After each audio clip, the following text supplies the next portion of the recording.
Hello.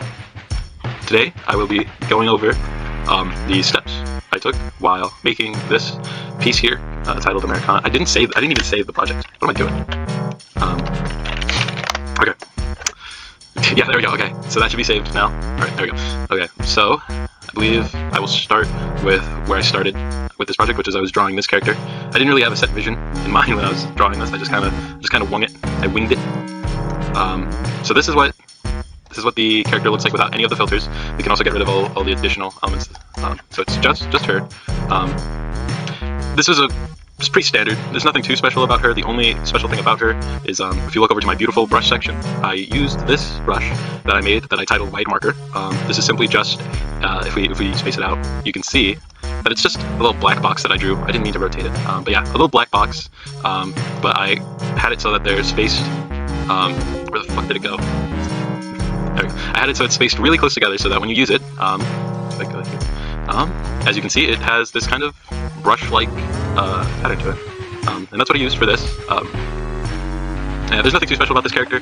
How I achieved this shadow right here, is I simply just took the character, I duplicated the layer that she's on, and I took the layer that's behind this one in front, and I used the fill bucket tool, tolerance all the way up, and I clicked the character. It's not supposed to do that. There we go. And as you can see, I accidentally have the expand set to expand 9 pixels, which just changes how much, like you can see that the shadow is pretty thick here, but if I have the setting on 0, as you can see, it's a lot thinner. And all I did was I took that and I used the transform tool, which is Control T on Medibang, and I used the transform feature to basically just set it to the side like that. I did a little extra tinkering so that it looked more believable.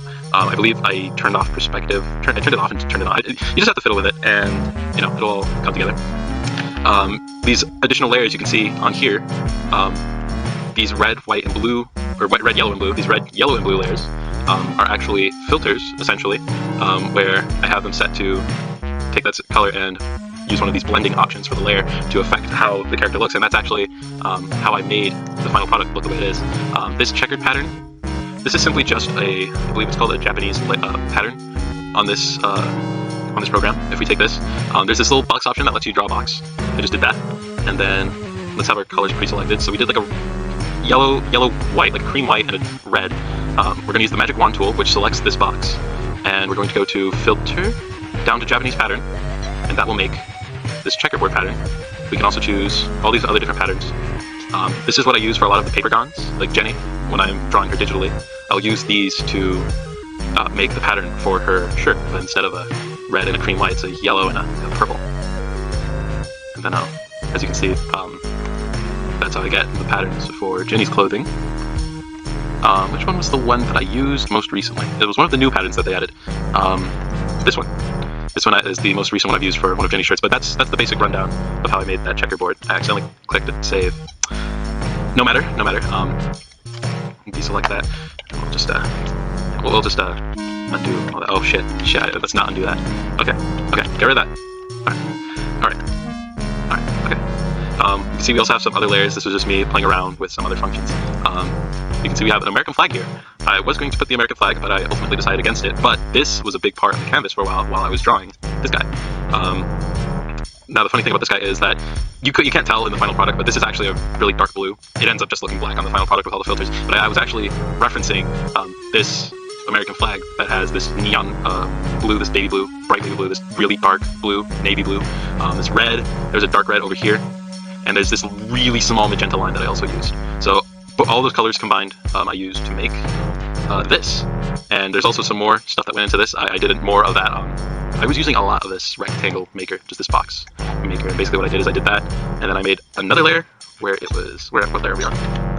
So I'll make a new layer just to demonstrate this, how I got this like brick box in the middle of this red box. So basically, let's imagine that this box is red, even though it's blue. It's not really any difference. I turned off free transform so that I could just shrunk it down, and then I again used the magic wand tool to select, not that box. I don't want to select that box. I hid the bigger box so I can select the smaller box, and then I basically went and used this brush, which I believe I touched on in a story post I made, but it basically is a repeating brick texture that I turned into a brush, so I could just easily put a brick pattern onto anything. I did that. I also made use of some gradients for the purple and the red. So let's get like a green gradient. Why not? There's a gradient tool on the side here. I believe it's this one. And there's different types that you can use. I believe I went transparent to foreground and something like that. I believe I did it wrong. I might have messed up. Yes, I have messed up. Okay. Yes, I did mess up. So what I meant to do was put the brick layer on a second layer. And then on this layer, I can add a gradient, which will then be under the brick, like that. I did linear first and like wrong way, like that. And then let's get a yellow of sorts, and we'll have it coming from that way. Yeah, and that's how I got that brick effect in the final, or for this little red guy. I didn't mean to do that. I'm doing a lot of things I didn't mean to do. This is entirely impromptu. You probably have noticed. I'm probably gonna have to like upload this onto YouTube or something because this is a hearty watch. I don't think Instagram will be too keen on this. Yeah. Okay. So that's how I got the box. And then I just drew the character. Oh, I drew the character head first, and then I placed the box around the character. So just imagine that there's a guy, and he's looking like a. He's got Yep, that's him. That's basically how that worked out. Let's undo all that. We don't want any of that. Red guy, this blue guy, the red guy, I just put him through some silliness. I reversed his color, so he looked like that. And then I went to hue, and I hue shifted him. I believe it's this way actually, it doesn't matter. But I hue shifted him to this, which is basically the same color as the original, and then I reversed the color again. I got that. But then I didn't like that because it wasn't that bright, like royal blue that's very American. This is just a bright baby blue, so I didn't like that. So I didn't tone curve it. That's different. I went back to hue, and I darkened them up a little bit. I think this is the wrong way. I went this way. Yeah, and you can see, I think it's a little bit more that way, and you can see that's pretty much identical. But yeah, I didn't really need to do all that because you have this, and then you can just go to hue, and all I had to do was like drag it over here. Actually, no, drag it over here. I had to drag it right there, and that's basically the same. So I kind of did all that for nothing, but that's what I did. And then the final steps. I think I wrote out this Americana. I was messing with writing it myself. Like this was like a custom font that I was doing by editing these bricks together, but that was time consuming and it was kind of boring. So what I ended up doing is I wrote out a block of text that said Americana, just using like a Google Docs. I wrote that out. Took a screenshot of it, pasted it into here. I colored it in with these different colors. I put it on this box right here, and it looks really cool, you can see, because I have a difference filter on this. We'll get into filters here in a second. And then I put a yellow box behind it, and since it's set to difference, the box itself, I believe, is blue. Or no, it's gray. It's like a white, actually.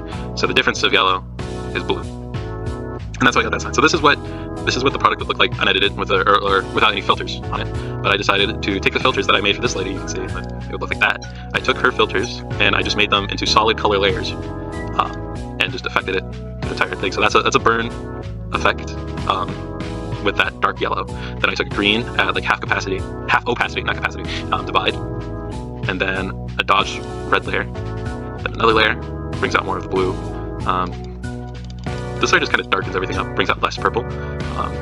This layer makes it a little bit darker because this layer is actually different. This is not a solid color.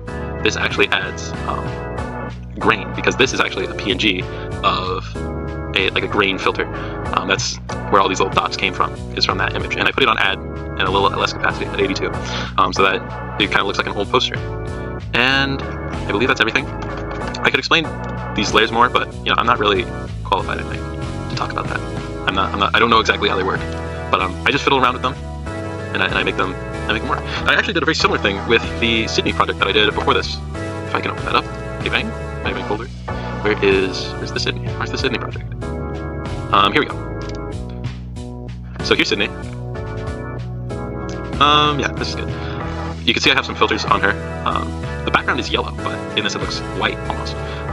That's because I have these different filters on it. There's this one that gives a soft green light. If we move that, it gets a little darker. There's this burn green layer, and then there's this burn purple layer. And then there's this really dark blue dodge. And this is actually the colors I was working with when I painted this. When I painted the Sydney. So you can see, it's a lot more muted. Like you can barely tell that this is like purplish right here. These little dark highlights in her hair. It's a lot more it's like a lot more neutral. I probably should have posted more of this, but it doesn't really catch the eye very well.